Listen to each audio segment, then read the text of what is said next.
Now at 5 and streaming on crossroadstoday.com, a Victoria woman is facing 7 charges. We go over those this afternoon. And Victoria fire crews responded to a house fire this morning. The extent of the damage later. And all the charges against a group of migrants charged in a riot at the southern border have been dismissed. The judge's reasoning this afternoon. Even though we're going to be looking at warmer and warmer temperatures, we're also going to be looking at lots and lots of clouds. We'll be talking about what to expect for the rest of the work week coming up. Plus the latest details from former President Donald Trump's historic criminal trial. You're watching 25 News Now at 5. Good afternoon and thanks for being with us. I'm Karina Garcia. Victoria County deputies arrested a suspect Monday. That's 25-year-old Alicia De La Garza faces 7 charges, including evading arrest and unlawful carrying of a weapon. She is in the Victoria County Jail in lieu of an $80,000 bond.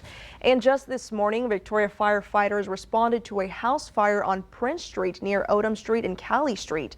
The home had extreme damage, but no one was hurt. The cause of the fire is currently under investigation. Now today we have Micah Patton with us in the studio. He is running for Victoria ISD Board of Trustees District 4. 25 News Now anchor Don Brubaker has more. All right, Karina, thank you and welcome, sir, and congratulations on your election because you've been elected as a member of the school board. Yes, sir. Thank you for having me, Don. Why did you want to run for the Victoria ISD school board? Well, it's important to me because we have children that attend school here at VISD. They're both at De Leon, and so we're invested in it, and we want to see success with the school district and all the students. Job number 1 for the district is to find a new superintendent. Officially, as of this coming Thursday, Quentin Shepard will be the new superintendent of Pflugerville ISD. So talk about what you would like to see the process going to be to find a new superintendent. So yes, sir. We were discussing the process. I believe Superintendent Shepard will stay through graduation. And then in the meantime, they'll have a acting superintendent named. And then that will, be the person making some decisions up until that point. And then it's just sitting down with the school board and figuring out, are we going to look at hiring a search firm to find that perfect candidate, the right candidate, or are we going to do it ourselves and then move through those candidates and put out applications and see who's coming in. So it's a very important decision. That's the captain of the ship. So we got to make that decision the right time. Well, in your opinion, the perfect candidate, the right candidate, would have to do what to be superintendent? Well, obviously you look for somebody who's qualified, somebody with experience working in a district our size, which is almost 13,000 students. And then you look at, their values, their, what do they represent the values of the community and how they're tied to us. And then, their education, the direction that they've taken other schools and how they've done there. So. Outside of picking a new superintendent, what is the greatest challenge facing Victoria ISD now? So there's a couple. Right now, it's figuring out budgeting. So budgets come out.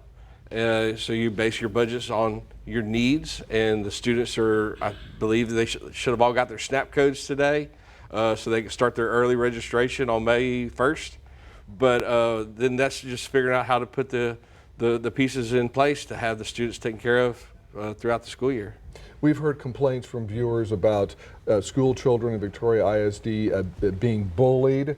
What more can the district do for the safety and security of the students? Yes, sir. Discipline's always a topic. You hear about it at just about every board meeting, and so far I've heard somebody mention it then. And then I've talked to many parents since, especially when I put in my name for being the school board. But it starts at home. Work with your children, talk there, listen to them, and then work through the channels at the school. So to visit with the teachers, the principals, the administration there, and then just follow that process. And then of course, as a school board, superintendent, and that administration, put things in place to make sure, hey, we limit the possibility of bullying. I don't know if it happens everywhere. I mean, we see it in our professional lives just as much. So, but it's just, working with the kids and making sure, hey, there's other ways to communicate besides, bullying. Absolutely. Yes, sir. We thank you so much for coming by, Mr. Patton. We appreciate it. Thank you for having me. All right, you bet. Karina, back to you. Don, thank you. Early voting in Victoria for the May 4th election is underway. The numbers from the Victoria County Election Administrator look like this. 99 people voted in person Monday. 137 mail-in votes were received Monday. And of course, you can vote at the Dr. Patty Dotson Public Health Center, 2805 North Navarro, Classroom A. Early voting hours this week are 8 a.m. to 5 p.m. and the polls open next Monday and Tuesday, April 29th and 30th from 7 a.m. to 7 p.m. Now here's a look at what's on the ballot. 2 people are running for Board of Trustee for the Victoria ISD District 2 seat. That's incumbent Bridget Marshall. She faces Andy Rakovich. In July of 2023, Marshall was appointed District 2 trustee. She is the Victoria College Department Chair of Humanities and English instructor. She says she plans to continue using her 20 years of education as board member to help students, teachers, and staff. Rakovich is a project manager. Rakovich once served as president of the Victoria Young Republicans. In March, he was under fire for a social media post that many deemed anti-Semitic. Rakovich then apologized and says the post was poorly thought out. Rakovich wants to ensure inclusivity and representation for all in the community. Now, voters will vote for 1, 2, or 3 of the candidates for Board of Directors in the Victoria County Drainage District number 3. On the ballot is Justin Leticia, Ryan Pelcher, Candy Markle Beck, and Wayne Leticia. Now, in the race for District 3 City Council in Victoria, we have April Butler running against Woodrow Wilson Wagner II. Butler is a local business owner. One of the issues she wants to address is retaining first responders. Butler says she has a plan to increase pay for first responders without raising taxes. Wilson Wagner says he has a track record of advocacy and desire to give back to his hometown. His primary focus, if elected, is to give first responders better pay to prevent them from leaving Victoria. Now, Wagner says his experience in government will help him find solutions for the city. And voters will vote for 1 or 2 candidates for Board of Directors in the Victoria County Water Control and Improvement District number 1. On the ballot, we have Robert Cardenas, Devin Wallace, and Robert Montalvo. Now, over at the Victoria Central Appraisal District, they're hosting a property tax community outreach session Tuesday. That's today. It starts at 6 p.m. at the Dr. Patty Dotson Public Health Center, 2805 North Navarro Street. They will discuss topics like how the district appraises value, how to file for an exemption, the different types of exemptions, how to qualify for ag and wildlife exemptions, and of course how to understand the protest process. So here's your Veer poll this afternoon. You can scan that QR code right there on your screen to vote. The question is, what is getting you to the polls on May 4th? Is it the Victoria County Drainage District 3, the City Council Member Place District 3, VISD Trustee District 2, Industrial ISD Trustee, Victoria County Water 1, or voting in another county? We want to hear from you. Come to crossroadstoday.com/vote to take part, and we're going to have an update on 25 News Now at 6 with Dawn. And now let's take a look at your forecast with Chief Meteorologist Mac Bettis. Thank you very much. Good afternoon, everyone. We're looking at slowly warming temperatures. We'll be in the 80s by tomorrow, and we'll have a lot of humidity by the time we get to the weekend. But hey, it's almost summertime. We'll be talking about what to expect all week coming up after this. Stay tuned. Mac, thank you. An El Paso County court judge has dismissed 140 cases against migrants charged in a riot at the U.S.-Mexico border on April 12th. They found no probable cause to continue holding the migrants. But 142 were charged with riot participation, and we filed these applications on their behalf, seeking an order from the court saying that there was not probable cause to arrest them, and releasing them today. Chief Public Defender Kelly Childress also said, for the DA's office could be very easy to push an indictment in front of a grand jury for all these migrants because they don't understand the nuances of the law. She added that if the DA's office planned to do that, it will take a quite lack of integrity. Now these 140 migrants out of the 142 will be released from state custody and turned over to federal custody. According to Childress, they still have holds with the U.S. Immigration and Customs Enforcement, or ICE. The other 2 remaining migrants, one is not in state custody, and the other one will now face a different type of criminal offense. But what we have here is these mass arrests that don't have probable cause. El Paso County Commissioner David Stout also told me processing any individual could cost up to $3,500. If these 140 plus migrants were said to be charged, it could have cost local taxpayers nearly $500,000. This cost would have been only for processing, not the cost for jailing and additional expenses after the hearings and the courts. In Northwest Harris County, one neighborhood says two dogs have them fearing for their own safety. One woman who called the dogs aggressive says she fended them off with a broom, while another man said he was attacked and bit in the back of the leg. He filed a police report and called animal control. These neighbors are concerned for the safety of their children in the area if the dogs keep getting out and trying to hurt people. Now, the National Enquiry's former publisher returned to the stand in day 6 of Donald Trump's historic criminal hush money trial. David Pecker was the first and only witness Monday following opening statements. Prosecutors say Pecker worked with Trump and his ex-lawyer Michael Cohen on a catch-and-kill strategy to buy up and then spike negative stories about his opponents during the 2016 campaign. Testimony resumed today after a morning hearing on Trump's gag order violations. It's the first of Trump's 4 indictments to go to trial. He has pleaded not guilty to 34 felony counts. And now the Biden administration is preparing a new aid package for Ukraine that is expected to be worth about $1 billion. It's set to be approved by President Joe Biden after the Senate passes a new foreign aid funding bill this afternoon. The U.S. will likely send long-range missile systems to Ukraine for the first time. The package is also expected to include desperately needed things for Ukraine, including defense and ammunition, Bradley fighting vehicles, and demolition weapons as well. Now remember to subscribe to our YouTube channel, Crossroads Today. Hit the like button and click that notification bell. For now, stay with us. Unrest continues to grow as pro-Palestine protests take over college campuses across the U.S.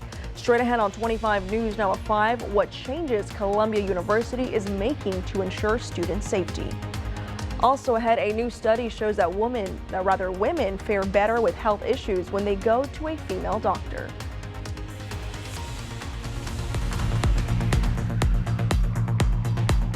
Hi, I'm Detective Kelly Gibbs with the Victoria Police Department. Victoria Crime Stoppers is seeking information about a theft. On April 15th, 2024, 2 females entered the store at the 2000 block of Houston Highway. One female was wearing a dark-colored sleeveless shirt, blue jeans, and flip-flops. She had a very long, light-colored hair. The other female was wearing a light-colored short-sleeved shirt, multicolor shorts, and flip-flops. She had medium-length black hair. Both women had oversized purses.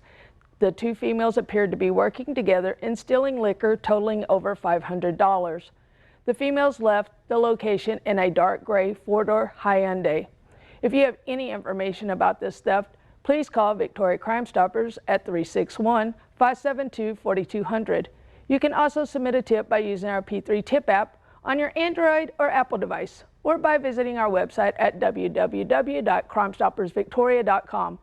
All tips are anonymous, and if you give information that leads to an arrest or charges being filed, you could earn a cash reward. With Victoria Crime Stoppers, I'm Detective Kelly Gibbs.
The unrest sweeping universities across the United States continued today, with multiple student protesters facing charges. This comes after they set up encampments, and now more classes are switching to online. Student protests against Israel's war with Hamas kicked into a higher gear after more than 100 pro-Palestinian protesters and demonstrators camped on Columbia universities were arrested last week. With tensions continuing to run high, university leaders say they will switch to hybrid learning for the rest of the semester. A new study shows women are more likely to survive health issues when their doctors are also women. It also indicates they're less likely to be readmitted to the hospital. The difference is just 0.25%, but the research says that it's statistically significant and noteworthy. The study looked at Medicare patients over 3 years and notes the findings might be different for younger populations.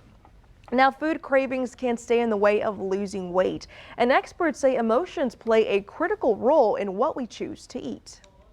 If you're craving something sweet or salty instead of something fresh and healthy, you're not alone. Our emotions do impact how we eat.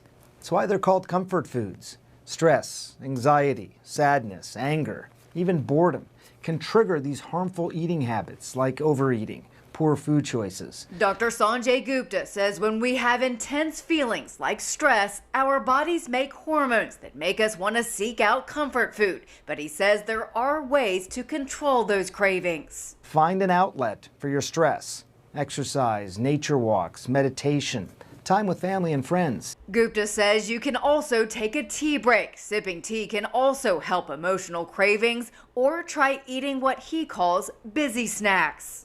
That means foods that keep your hands moving, popcorn, vegetables, and a healthy dip. Gupta says to pre-portion favorite snacks to avoid overeating them. Keep tempting snacks out of reach or don't buy them at all. And if all else fails, talk to a doctor. No shame in seeking help. If what you're doing isn't working, talk to a professional about your emotions and how they might be impacting your dietary choices. For Health Minute, I'm Mandy Gaither. Thousands of Tesla employees in Austin were left scrambling to find jobs after recent layoffs. The Texas Workforce Commission reports almost 2,700 of its Austin employees were fired. Tesla's first quarter net income fell 55% as falling global sales and price cuts sliced into the company's revenue and profit margins. Worldwide Tesla sales dropped nearly 9% due to increased competition and slowing demand for electric vehicles. And good afternoon, everyone. You could probably saw a lot more cloud cover around the area today. You'd think, okay, with clouds, we're going to be cooler. No, it's clouds. We're going to be warmer as we get up into the weekend. You'll start feeling that good old humidity. We'll be talking more about your work week coming up after this.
Well, good afternoon, everyone.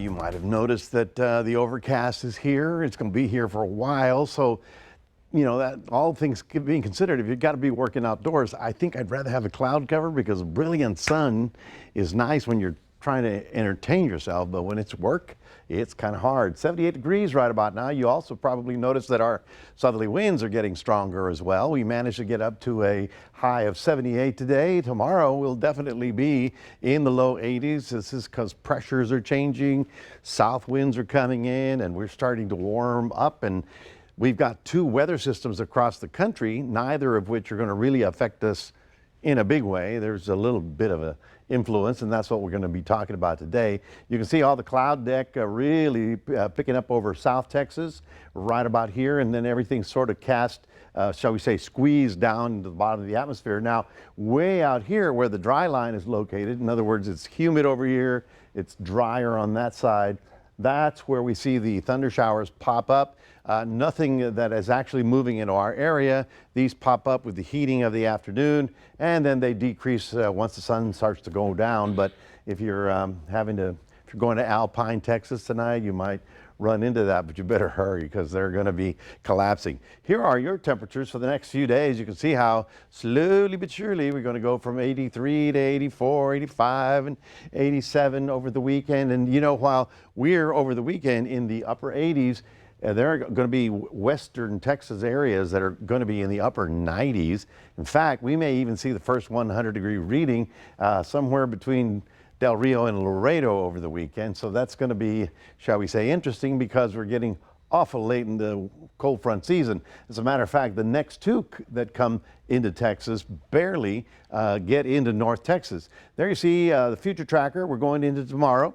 You see, okay, rain, right? But that's just really moisture in the mid-level of the atmosphere. I really don't think all that's going to be hitting the ground. But as we get into later in the week, you know, Friday, we start the tail end of a frontal system. Not this one. This one's already pretty much past our area. It's that one over there that will start getting closer and closer to our area. So it is telling us that on Friday, we may have enough instability in North Texas to actually affect us. So big stuff up here, little stuff down here, and then same thing on Saturday as well. So we'll certainly be watching it for you, but at this point in time, it's a quiet work week for everybody to get things done.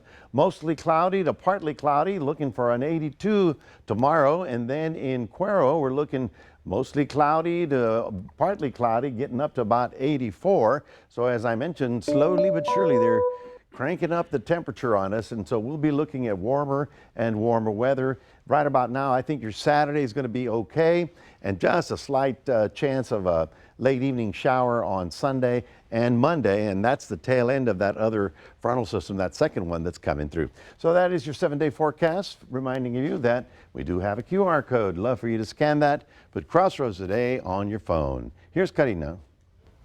Thank you, Matt. Coming up on 25 News Now at 5, we're going to take a look at your stocks. Plus, more employees at Google were fired over protests regarding the Israeli government contract.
Taking a look at your stocks, the Dow up 264 points, the S&P 500 up 6 points, and the Nasdaq up 245 points.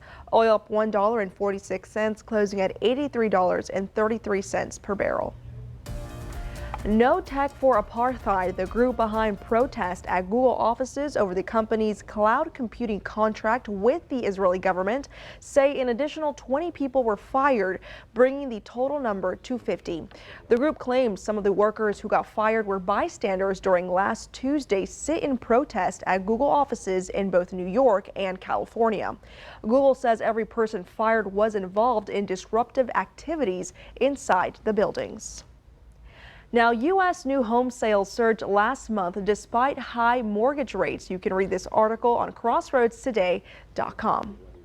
And stay with us. We're going to take one last look at your forecast with Mac. Plus, a woman from Wisconsin reaches a milestone birthday for a second time. Plus, here's a look at world news tonight right after 25 News Now at 5.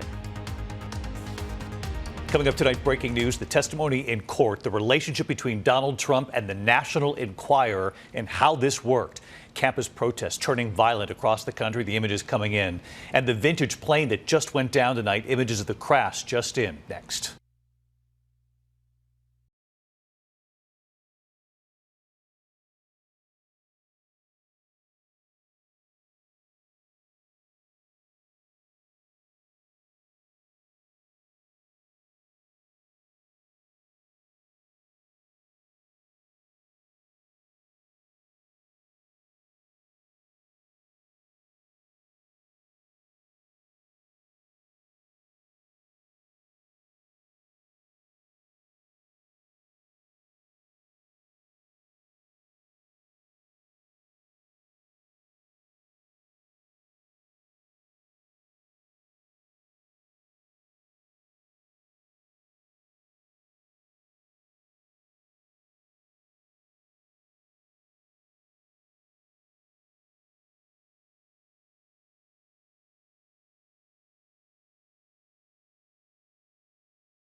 One woman in Wisconsin is celebrating the Roaring 20s for her second time. Catherine Siebert was born back in 1919, and she just had a birthday, making her 105 years old. She's known as Special K, and she says everyone else looks young to her, but her niece thinks otherwise. She says not many people can stay as active as her aunt. What do you think her secret is? I don't know, but that's really amazing when you consider she was probably one of those flapper girls back from the 20s. She has that flapper hair now. She's ready to go. Well, congratulations, 105, can you imagine? Yeah, well, I'm ready to go for the weekend. I know it's only Tuesday, but There's always a weekend in view. Don't Yes, you think? that is always true. looking forward, and I think we're going to be okay, folks. Well, I mean, I really feel like we were changing seasons going into that summer weather pattern. Like I said, by the time we get to May 1st, getting a cold front down here is really hard. So the next few days are going to be on the cloudy side, on the warm side, and the windy side. No major problems. A few little sprinkles possible Sunday, Monday, and Tuesday as the tail end of a front comes through, but I don't expect that to be a major output, or rather outbreak of thunderstorms. So, things are generally quiet all this week. Alrighty, well, thank you, Mac, and thank you for being with us. We hope to see you back here tonight for 25 News Now at 6. World News Tonight with David Muir is up next.